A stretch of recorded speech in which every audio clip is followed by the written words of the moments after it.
ملک Farooq deputy president Pakistan Peoples Party. 14 اگست کے حوالے سے میں یہ میسج یا پیغام دینا چاہتا ہوں کہ 1947 کو آزاد ہونے والا یہ ملک بڑی مشکلوں سے آزاد ہوا۔ اس کے اندر ہزاروں لوگوں، ہزاروں ماؤں بہنوں بچوں کی قربانیاں ہیں۔ ان کی قربانیوں کے بعد لا الہ الا اللہ محمد رسول اللہ کے نام پہ بننے والا یہ ملک، جس کی عمر ابھی 77 سال ہو گئی،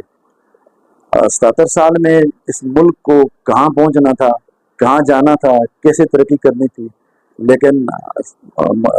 بھٹو صاحب کے بعد آج تک اس ملک کے لیے کسی نے نہیں سوچا۔ بھٹو صاحب نے اس ملک کو آئین دیا، دستور دیا، ایک راستہ دکھایا، ایک منزل کا تعین کیا،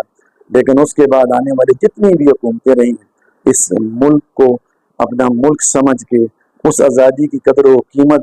نہ جانتے ہوئے اس قدر مشکلات میں دھکیل دیا کہ آج ہم 77 سال کے بعد بھی یہ رونا روتے ہیں کہ ہمارے پاس ایجوکیشن نہیں ہے، ہمارے پاس صحت کے سسٹم نہیں ہے، ہمارے پاس مہنگائی ہے۔ آج مہنگائی کے اندر لوگ پس رہے ہیں۔ یہ 14 اگست منا رہے ہیں، اس وجہ سے منا رہے ہیں کہ اس میں ہمارے بڑوں نے قربانیاں دی ہیں، اور جب یہ قربانیوں والے دن ہم خوشی مناتے ہیں تو ساتھ جب یہ دیکھتے ہیں کہ ہمارے ملک کی حالت کیا ہے تو اس وقت ہمیں رونا آتا ہے، ہمیں اپنے وہ لیڈر یاد آتے ہیں جن کی قربانیوں سے یہ ملک آج تک قائم رہا ہے۔ میں سب سے اپیل کرتا ہوں کہ اپنے ملک کی حفاظت کریں، اس کے لیے جو کچھ آپ سے ہو سکتا ہے وہ کریں۔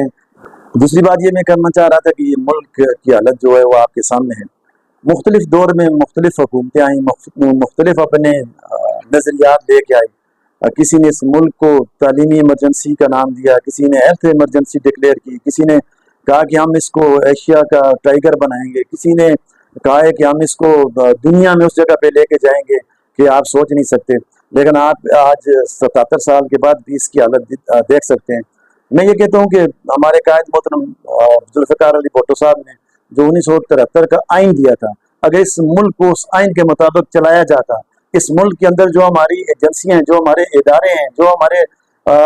رسپیکٹیبل ادارے ہیں، ان کی اگر عزت کی جاتی، ان کو اپنے دائرے کے اندر کام کرنے کی اجازت دی جاتی تو شاید اس ملک کی حالت اس طرح نہ ہوتی۔ پاکستان پیپلز پارٹی نے کبھی بھی اپنے اداروں کے ساتھ ٹکراؤ پیدا کرنے کی کوشش نہیں کی، ہمیشہ عدلیہ اس کی رسپیکٹ کی، ہماری فوج ہو اس کی رسپیکٹ کی، ہمارے سیولین ادارے ہیں ان کی رسپیکٹ کی، الیکشن کمیشن آف پاکستان کو اس کی جو آئینی حیثیت ہے اس کے اندر رہ کے کام کرنے کی، اس کی رسپیکٹ کی۔ اسی طرح میں یہ کہتا ہوں کہ جو پارٹی جس ملک کو، اداروں کو ان کی آئینی حیثیت کے مطابق ان کی آزادی کو سامنے رکھتے ہوئے ان کی رسپیکٹ کرے گی اور 1973 کے آئین کے مطابق اس ملک کو چلائے گی، یہ ملک تبھی ترقی کر سکتا ہے کہ جب آپ 1973 کے آئین کو سامنے رکھتے ہوئے اس ملک کو، اس کی ملک کی سرحدوں کو محفوظ کریں گے، اس ملک کی عدالتوں کو آزاد فیصلے کرنے دیں گے، اس ملک کے غریب آدمیوں کو میرٹ پہ آگے جانے کی اجازت دیں گے۔ آپ سب کی بہت بہت مہربانی۔